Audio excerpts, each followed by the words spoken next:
विष यानी जहर। हम और आप अपने जीवन में जरा सा कड़वा सच नहीं निगल पाते, जरा सा अपमान सहन नहीं कर पाते, लेकिन सोचिए उस जहर की तीव्रता क्या होगी जिसकी केवल एक बूंद पूरे ब्रह्मांड को जलाकर राख कर सकती थी। न देवता बचते, न दानव, न पृथ्वी बचती, न स्वर्ग। सृष्टि का अंत निश्चित था। उस समय जब मौत सामने खड़ी थी तो ब्रह्मा पीछे हट गए, विष्णु जी भी मौन हो गए। तब केवल एक शक्ति आगे आई, वो शक्ति जिसने दुनिया को बचाने के लिए उस कालकूट विष को अपने गले में उतार लिया और कहलाए नीलकंठ।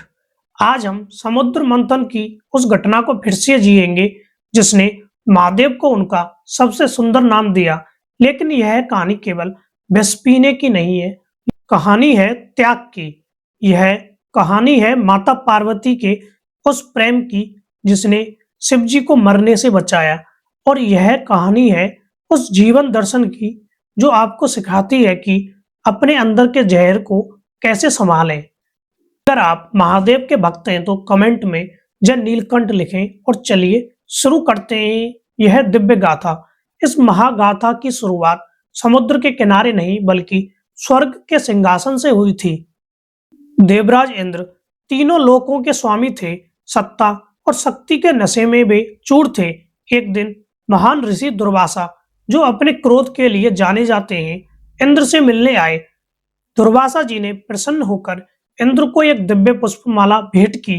यह माला भगवान के आशीर्वाद का प्रतीक थी, लेकिन इंद्र ने अहंकार में आकर उस माला का आदर नहीं किया। उन्होंने उसे अपने हाथी ऐरावत के मस्तक पर फेंक दिया।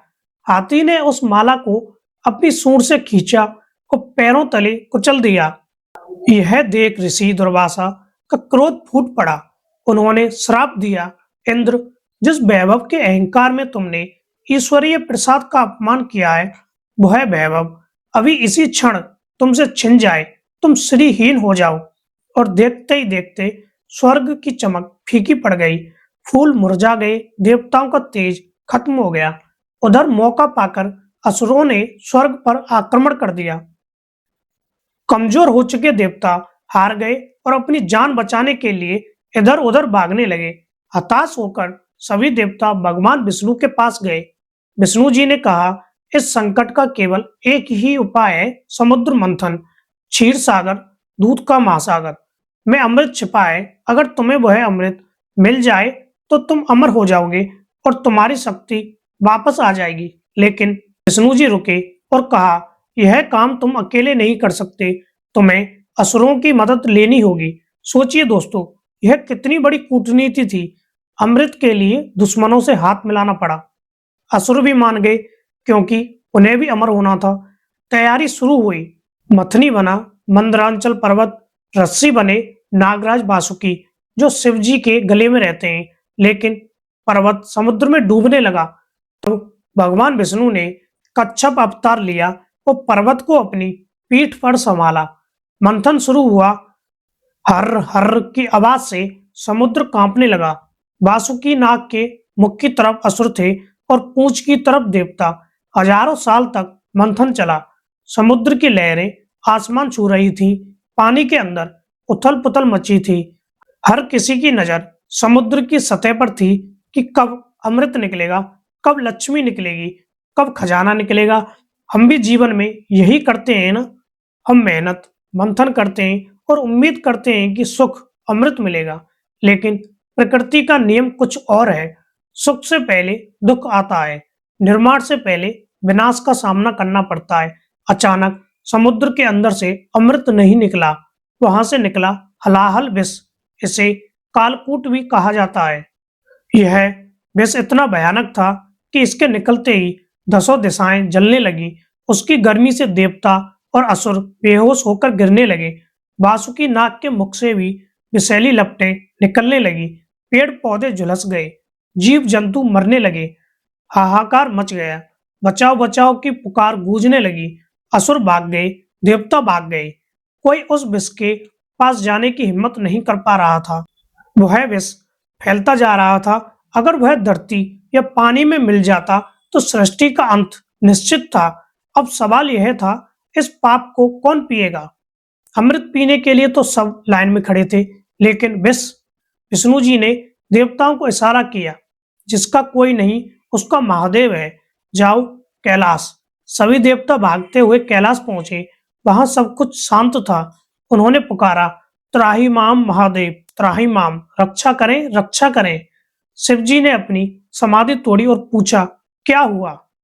देवताओं ने कहा, प्रभु, हम अमृत के लालच में मंथन कर रहे थे, लेकिन हमने मृत्यु को जगा दिया। वह विष पूरी सृष्टि को निगल जाएगा। केवल आप ही हमें बचा सकते हैं। यहाँ शिव पुराण में एक बहुत ही भावुक प्रसंग आता है। शिव जी ने माता पार्वती की ओर देखा। शिव जानते थे कि विष पीने का मतलब क्या है, लेकिन उन्होंने कहा, हे देवी, देखो ये जीव कितने कष्ट में है। संसार की रक्षा करना ही मेरा धर्म है। अगर मेरे प्राण देने से सबका भला होता है तो मुझे यह स्वीकार है। यह है शिव तत्व। शिव जज नहीं करते कि तुमने लालच किया तो तुम ही भुगतो। शिव केवल करुणा है। वे पिता हैं। बच्चे गलती करते हैं, पिता सुधारते हैं। शिव ने वह प्याला उठाने का निर्णय लिया जिसे कोई छूने को भी तैयार नहीं था। महादेव वहां पहुंचे जहां हलाहल उबल रहा था। उन्होंने उस अनंत फैलते हुए विष को अपनी योग शक्ति से सुकोड़ा और एक छोटे से गोले में बदल दिया। उन्होंने उसे अपनी हथेली पर रखा और ओम का उच्चारण करके उसे अपने मुख में डाल लिया। लेकिन रुकिए, यहाँ एक घटना घटी जिसने शिव जी को सब बनने से बचाया। जैसे ही विष शिव जी के गले से नीचे उतरने लगा, माता पार्वती घबरा गई। वे जानती थी कि शिव जी के पेट में ब्रह्मांड है। अगर विष पेट में गया तो पेट में पल रहे समस्त लोकों का नाश हो जाएगा। शिव जी के बाहर सृष्टि है। अगर उन्होंने विष उगल दिया तो बाहर की दुनिया जल जाएगी। तो विष न अंदर जा सकता था, न बाहर ही आ सकता था। माता पार्वती ने तुरंत अपनी महाविद्या शक्ति का प्रयोग किया और अपने दोनों हाथों से शिव जी के गले को कसकर पकड़ लिया। माता पार्वती का स्पर्श पाते ही वह विष वहीं गले में ठिठक गया। न नीचे गया न ऊपर आया, लेकिन विष का प्रभाव तो होना ही था। उस हलाहल की भीषण गर्मी और तीव्रता ने शिव जी के गोरे कपूर समान गले को जलाकर नीला कर दिया। शिव जी को बहुत पीड़ा हुई, लेकिन उन्होंने मुस्कुराते हुए उस पीड़ा को आभूषण बना लिया। उसी क्षण देवताओं ने उन पर फूलों की वर्षा की और जयकारा लगाया, जय नीलकंठ महादेव। दोस्तों, यह कथा सिर्फ एक चमत्कार नहीं है, यह हमारे और आपके जीवन का मैनुअल है। शिव जी का नीला कंठ हमें 3 बहुत बड़ी बातें सिखाता है। पहला, नकारात्मकता का प्रबंधन।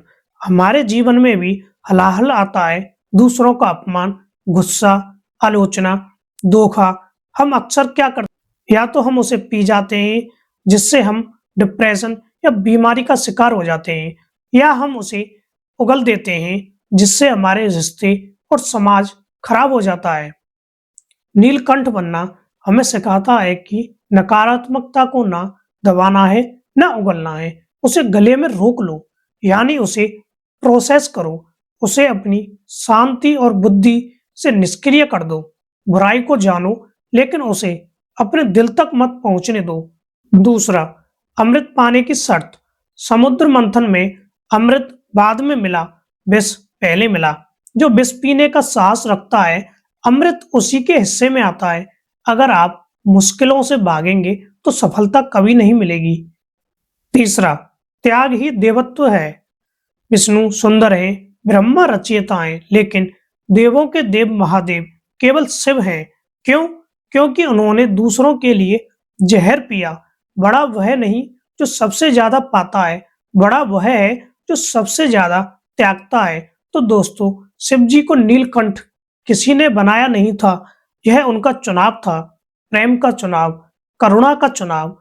आज जब आप शिव मंदिर जाएं और शिवलिंग पर जल चढ़ाएं तो याद रखिएगा, आप उस जल से शिव जी के गले की जलन को शांत करने की कोशिश कर रहे हैं, जो उन्होंने आपके और हमारे लिए सही थी। अपने जीवन के जहर को शिव जी के चरणों में छोड़ दें और प्रार्थना करें, हे नीलकंठ, मुझे भी इतनी शक्ति दो कि मैं जीवन के कड़वे घूंट पी सकूं बिना कड़वा हुए। आपको यह कहानी कैसी लगी? क्या आपने कभी अपने जीवन में नीलकंठ बनने की कोशिश की है? अपने अनुभव कमेंट्स में शेयर करें।